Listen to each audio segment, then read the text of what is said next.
اليوم 21/5/2014.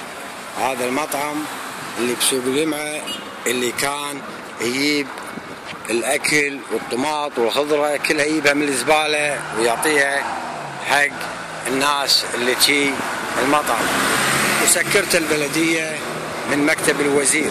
لكن الحين شوفوا من هو اللي وفتح الباب الخلفي وشال الملصقات الموجودة اللي تمنع أحد يفتح الأبواب اللي تابع للبلدية.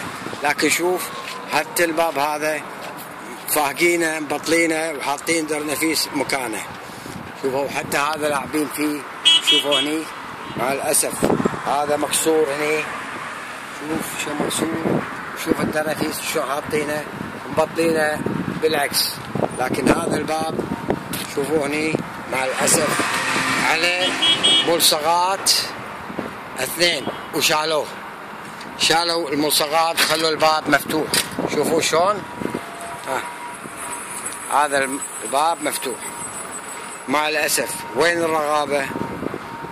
يعني البيبان المفروض مو بس ملصق، يعني الملصق هذا من الشمس يطيح او هم بس الظاهر انهم مبطلينه، كاسرين القفل ومبطلينه. هذا المطعم شفتوه، وهذا الدهن ماله الموجود اللي ينزل من فوق. هذا اليوم الأربعاء 21/5/2014. السلام عليكم.